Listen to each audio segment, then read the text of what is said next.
Hi, I'm David with EV World News. We talk about electric vehicles, green energy, and the stock markets. And I'm here today with our resident engineer, Mike Herzog. How's it going today, Mike? Glad to be back, David. Been gone for a couple of weeks over the holidays. Our regular time fell on Christmas and New Year's, so Yes. Oh, yeah. I guess it has been 3 weeks for us, hasn't it? we're back Well, back at it in 2025. yes, it's great. I was just saying, the real world news has gotten weirder and weirder. I was like, we were talking about the whole thing, Trump and Greenland. I mean, I'm not sure exactly why all of a sudden the obsession with Greenland. We've had bases there since World War One, I think. Yeah, Or maybe World War Two. We've had something to do with that. I know we bought the Virgin Islands from Denmark back in like 1917 or something like that. So it's not the first time we would buy something from Denmark. But I'm just like, and the other thing, it's like, think about that marketing name of Greenland. You think about it, the first Vikings that came, went sailing west, they arrived in Iceland and they Iceland. decided to call it Iceland. That didn't do a great job. I mean, the population of Iceland today isn't as big as Omaha. It's not even as big as the Omaha metro, never mind the suburbs. And then, I guess when they found Greenland, they said, well, it's not as nice of a place as Iceland, but let's give it a better name. They called it Greenland. And yeah, I'm sure it's resource driven and probably even more than that as the Arctic starts to open up a little bit more for oil and exploration. That gives you a good footprint, but I don't know. I don't know. It's one of the, it just pops up in the news and the news just keeps perpetuating it, I think. Yeah, I just wonder, the one thing I see is that we'd have Canada surrounded on three sides. That's the plan. Yeah. Anyway, then the other thing is we got these fires going on in California. It's like, damn, why don't they Have just? you seen some of the pictures of the skyline? And it's incredible. It's hellish. Terrible in Los Yeah. Angeles right now. I mean, why don't they just make fires illegal? Maybe that would stop it. The funny thing is they just have weird forestry practices in California, and I don't know. At some point you got to take the good with the bad. But State Farm moved out. Now all states moved out. They're going to have a hard time. It's going to be like Florida, horrible for insurance. Yeah. And don't know what to make of that. But I had another piece of news that was real interesting. This is about cattle. We talk about cattle all the time because cattle is the dominant battery manufacturer in the world. The cattle was just blacklisted by the Pentagon. Really? So, because cattle is a supplier for the Chinese military, they were blacklisted. Now, this is interesting because they're a big Tesla supplier, and it's going to be interesting to see how this plays out. Let me see. The video game titan Tencent was also added to the list. They're big in a number of everything from phone games and PC games, stuff like that. For working with the Chinese military. They both denied they had any association with the Chinese military and said they were prepared to contest the decision with legal action if necessary. Cattle says it's never engaged in any military-related business or activities. But the thing is, I would find it really hard to believe that you'd be the largest battery maker in the world. You're not selling batteries to almost every military. I mean, those are the most lucrative contracts. I mean, any military contract you can sign, it's a shame because, gosh, over the past 6 months or a year, I like what Cattle's doing. I mean, they're one of the ones who have potentially new battery technology they're developing. The skateboard. I mean, I kind of like what they're doing in the space. And their battery swap now. They're the battery swap stations for cars. The battery swap. Yeah, they're 37% of the global battery market. Cattle is. Yeah. And number 2 is BYD, which has 17%. So they're more than twice the size of BYD. And then you think about other companies like LG Electronics, which is Korean, and others that they're really far behind. Now, Tesla makes a lot of their own batteries, but for the volume they do, they have to buy from somebody. And I'm sure that all their Chinese sold EVs probably use cattle batteries. Yeah, if you're you know, you assume they're not shipping them from built there, Nevada. Yeah. there, it makes sense. And you know, the Model Y, I think most of the world's Model Ys that are sold are probably made in China. Mm-hmm. So it's kind of, I had somebody debating or trying when somebody had brought up on one of the videos, you know, a little post about how the Model Y is the best selling car in the world. And some guy keeps trying to do it. There's no way, you're getting your news the wrong place or something like that. It's like, well, just go check with all the automotive industry associates. But apparently for 2024, the Toyota Corolla slightly outsold the Model Y. It was like the Corolla was just over 1 million units, and I think the Y was like at 971,000 units, something like that. It outsold it by less than 40,000 units worldwide. And but the Y was number one in 2023 and second in 2024. What was interesting was the Model Y was the only one of the top 10 best-selling cars in the world that was a full battery electric vehicle. Full battery. BYD, the BYD Song was like number 8, and but it's a plug-in hybrid. Plug-in hybrid, yeah. Yeah, but anyways, yeah, I've said that to people before too. Really, and Google it. Now it's cite your sources when you're Googling. Yes, there are. If you Google it, what's the best-selling car in the world? There are a couple of this, that, and the other thing. But look at Auto Trader News. You know, people like that. Who are these big sources that have been studying the car market for 100 years? Like pretty universal out there. I guess what's interesting, 2024 Model Y had been the top, but still doing pretty darn good. Well, when you look at the top 10 best-selling cars in the world, I think 4 of them are Toyotas. Okay, but Toyota is the biggest car maker in the world. But number 2 car maker, Volkswagen, has 0 cars in the top 10, which I thought was kind of fascinating. You have a couple of interesting ones from the United States, and it would be F-Series trucks and Silverado series trucks. Mm-hmm. And those are both in the top 10. I think the Silverado is like number 4. Or no, I'm sorry. The F series is like number 4, and the Silverado series is like number 6. Up there.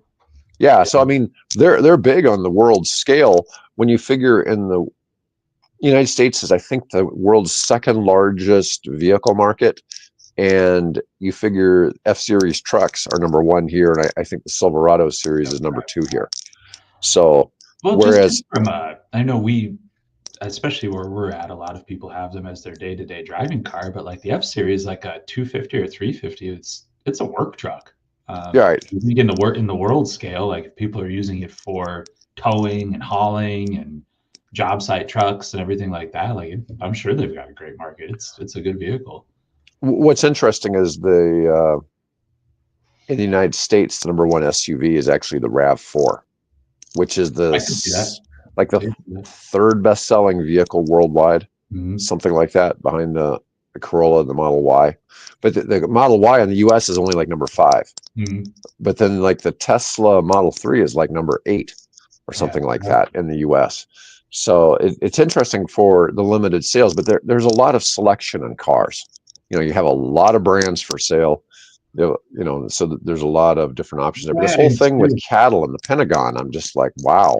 There's so much brand loyalty in the US too. You know, it's what car did your parents drive? What car did your grandparents drive? And there's a good chance that's the kind of car you drive as well. So it's tough. It's tough to crack it around here. Well, a lot of that is you kind of grow up in the United States, the dealer model. So you're a Ford or Chevy dealer, so probably supported the sports teams you played on as a kid. Okay. And they do so much for there's no question that franchise car dealerships are good for local communities. They tend to be, you may not like the way cars are sold. You may feel scummy about the whole experience of I'm going to go back to my manager and see if I can do this, you know, with the whole Dobbs method of sales. But they are top members of the community. The car dealerships make great money, but they always support, you know, the local causes. Okay. And of course that gives them, you know, but it keeps people going back there. And so like you're saying, you know, not only did is it quite possible you drive the same brands as your grandparents? You're likely buying it from the same dealer. Yeah. Yep.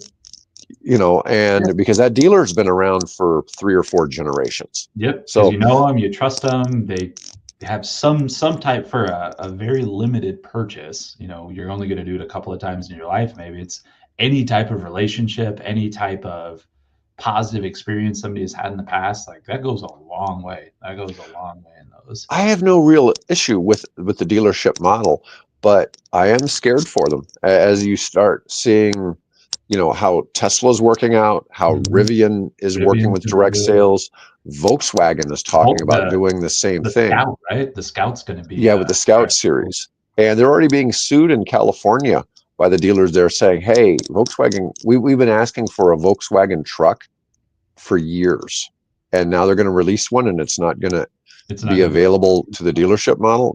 That's I get that. I get that to a degree. I had something along that lines with Toyota. Autoblog put out an article saying why Toyota EVs should be under the Scion brand. Well, I've said this about Chevy. They should be making their EVs under the Saturn brand. Okay, because Saturn, and they had those names, everything. We've talked about this a few times, how they should be.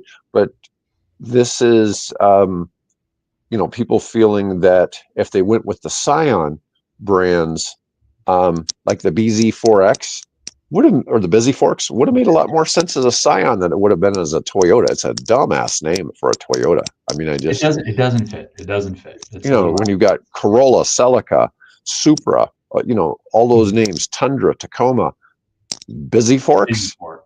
I mean, come on. But it's like I've said before. I swear some of these car manufacturers intentionally give their EVs dumb names and dumb looks and weird looks.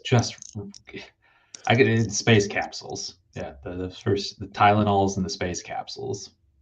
Yeah, I don't know. It's just a weird deal. Anyways, but there's these arguments that the name that Toyota came up with would have made a lot more sense as Toyota, as the Scion series. And the Scion series was designed to hit younger. It was. They've always kind of had that futuristic look and a little sharper corners, not as curvy. I mean, that would make a lot of sense. We had one of your friend from OPPD sent us a article on Sony. And this is kind of interesting. It's about Sony's first EV is coming out, and it's called the Afeela. And it sounds sort of Italian, but it's spelled a little differently. The Afeela 1. It's going to be available, and you can pre-order it now. This is a Sony 2023. SUV. You say it's going to start to ship? Yeah, mid-2026. Let me see here. I don't know how to make this slideshow work.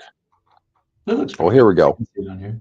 Yeah, here's the picture. 40 cameras and sensors for helping it out. Apparently, it's a combination, it looks like, between Sony and Honda. Yep. I saw that, and I like the steering wheel. The first thing I hear when I hear Sony is like, well, are you going to have the PlayStation controller? Is that how you're going to drive it? Because kind of that would introduce it to a world of kids, and all of a sudden that's not too different. That sure looks a lot like a video game controller to me. Or my only complaint about this vehicle is it's up there in the Lucid price range. It's a high price range. It's a high price. $89,900. I realize it's Sony, and when you look at anything, if you go out and buy a TV, if you buy a Sony, it's 25% more expensive than all the other brands, right?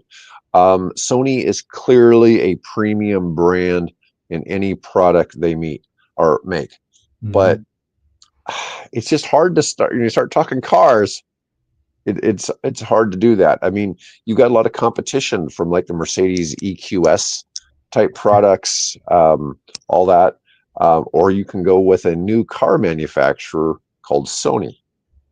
I mean, and I was doing some reading, and I'd say, yeah, thanks for sending that along.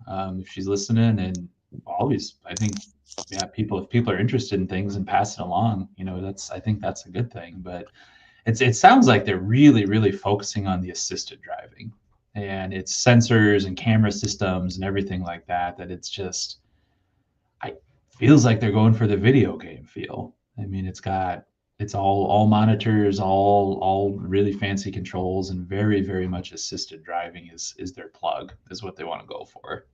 Yeah, even the article, it talked a little bit about how it's going up against Lucid and like a Model S Plaid.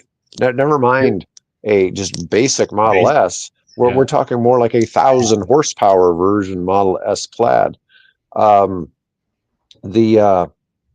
Sony's going to have a 482 horsepower all-wheel drive powertrain, a 90 kilowatt hour battery that should give it a range of about 300 miles. It'll also work on the Tesla supercharger network. Still, that's awfully expensive when you could be driving a Model S Plaid, for that price. A proven vehicle out there that's been on the market for a long time. Yeah. Is a very luxury vehicle. And to be honest, while it is a sharp looking car, I'm not sure it just says, hey, this is a $90,000 car. It's a lot more, it's subdued more like a Volvo. Mm-hmm. But you expect Volvo to be expensive and not over the top looking, right? Yep. Okay. And, I'm just not sure where that plays out, but it's going to enter a crowded field. Lucid hasn't done as well as they thought they would, and a lot of that has to do with the fact that they're in that crowded field where Sony's looking to go. And I would think if I were Sony, I would have been introducing a SUV. I would not have gone with a car. Yeah. Okay, I would not have gone with a car. And because you look at where Lucid's going. Lucid now has decided they're releasing the Gravity, which is significantly which is an SUV. Yeah, because their idea of going into the luxury car market didn't do as well as they thought. They're clearly luxury cars. They're clearly a nicer car than a Tesla, but once again, they're in that Mercedes it's a small EQS. Yep. And at their top end, they're competing with like Rolls Royce. Yeah. And Bentley. The super one's like 250K. 50. Right. Yeah. And I think you're just entering a odd market. I don't know. I'm not saying space. It has limited space, even worldwide. Yeah. I'm curious. It's the Sony brand. I mean, you never know what they're going to do. But I agree with you. It's one of those, if you want to drive sales, if you want to get these out on the road, if you want people to see them. Now, if this was a concept car and, hey, this is our concept, we're going to put it out. But if this is, this is going to be our car, we want to sell it. It's a big price tag. Well, it's cool, but we'll see. So let's look at Xiaomi, the Chinese cell phone manufacturer, and their car that looks like a Porsche knockoff. Mm-hmm. And they're selling it for $30,000, and they've already delivered 100,000 of these. Wow. Okay. Yeah. And it's really, and then I look at the Sony's definitely going to be higher quality. Okay. We know that, being Sony's not going to let something crappy go out the door. Okay. But it's just like the fact that there's no question the Porsche is far nicer than the Xiaomi, but it's really when the car is over when you're talking a car that's less than half the price, sometimes it makes you, wonder what you're getting, when ultimately the purpose is to go down the road, right? Yeah. And they both do that. I mean, I realize that with luxury cars, you're paying for some different things. You're paying for a different feel on the road. Like your German cars are far more engineered than Japanese cars, so they have more repairs to do in the long run, but they provide a better driving experience while you're actually driving them. Okay. Yeah. It's just, you're paying for that a lot of times on long-term maintenance costs. smoother. I mean, it's more responsive. It's there's a difference. It's luxury. It's very, very nice. Yeah. Now Honda has revealed 2 new prototypes at CES. I'm going to see if I can get this to play here. Let me see if it comes up. My computer runs. Ooh. So they're calling this the Zero, and I mean it's sharp. It's got some Lamborghini style almost. It's interesting. It's styling. But this is going to be at Honda prices. Really? Okay. Yeah, this isn't going to be something just super crazy. Let's see. They're calling them futuristic tech first show cars that certainly look right at home in Vegas. But they're designed to be pre-production versions of vehicles that will eventually be made. They're calling it the Zero Saloon. Let's see what kind of information they're giving us. I don't know if they're giving us something. They're designed to be tech first vehicles. The focus is on software and technology. Honda has developed its own operating system. Let's see. They're looking at an engine that powers the car's self-driving. Let's see if it gives any real information. Oh, honestly, they don't give a lot of information other just showing what it looks like. It's a concept. I've been looking more and more at the Prologue. They're all EV. I like it. It looks like a sharp looking vehicle. I mean, I'll be curious to see how that does. I think it's done pretty well so far where it's been out, and it's just. I know in the first couple of months it did like 60,000 units. Holy smokes! Honda really has come through with that vehicle. I mean, that's an EV that I think a lot of Honda owners were, like you're talking about brand loyalty. They were waiting for Honda to release a EV that people wanted, and they certainly delivered there. Let's see. So I want to cover a couple things with, and we always hear all the time how it's still funny how people always telling me that EV sales are dying and all that. And I'm like, where are they dying? Are they dying in, what is it? North Platte? I mean, where are the EV sales going down?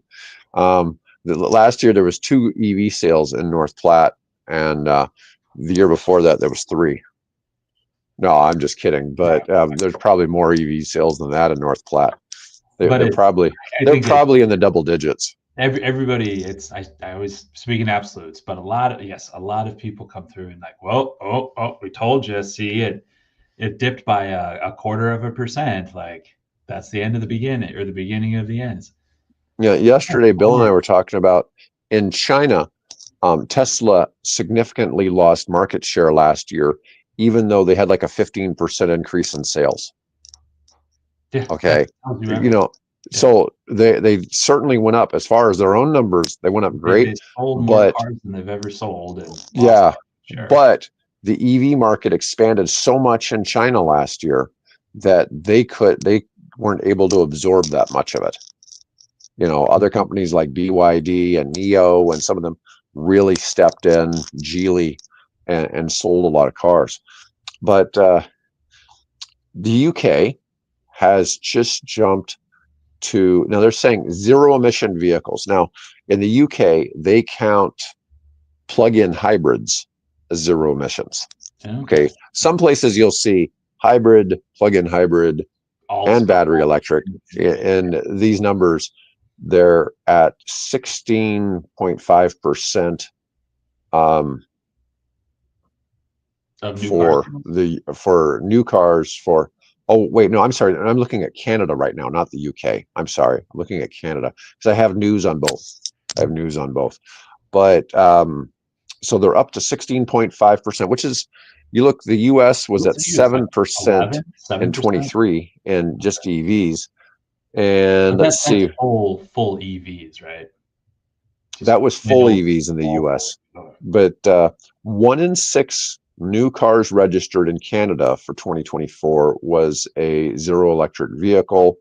This reflects a 14.4 increase in overall sales volume compared to the previous quarter, driven by a 15.1% rise in battery electric and 12.4% increase in plug-in hybrids.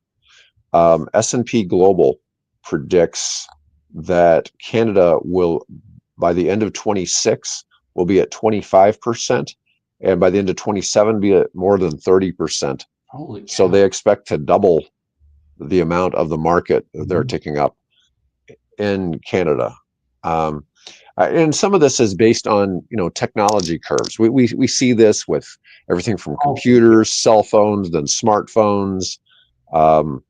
As new technologies, there's this technology curve. Early adopter phase to mainstream.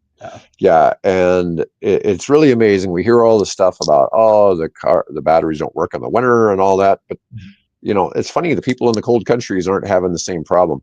As I've studied that more and more, it seems that the energy loss, if you properly precondition the battery, and which means generally heating the battery up, you regain some of that range. The loss in a EV in the wintertime is about the same as the range you lose in a gas car or a diesel. Really? Okay, yeah, you've got about the same. It's somewhere around 19. In Norway, they said it's 19%. Okay, and that's about the same with a gas or diesel vehicle as well. Yeah, and just to be clear, like we're not saying you don't lose range. I mean, yes, it gets colder, your battery is sluggish, you do, but I will say I have gotten into preconditioning when I leave in the morning while it's plugged in and it's ready to go. Make a huge difference. Huge difference. Especially it's cold as it's been around here in the past year, I would say. And even this morning, it's, I don't know, I bet 8 degrees. 20 or 30 miles, from just little range. Here's where it is. All right. Sit in the garage, you're plugged in, warm yourself up a little bit, and then it's, there's where my miles went. Like they're back. Yeah, it makes a big, big difference.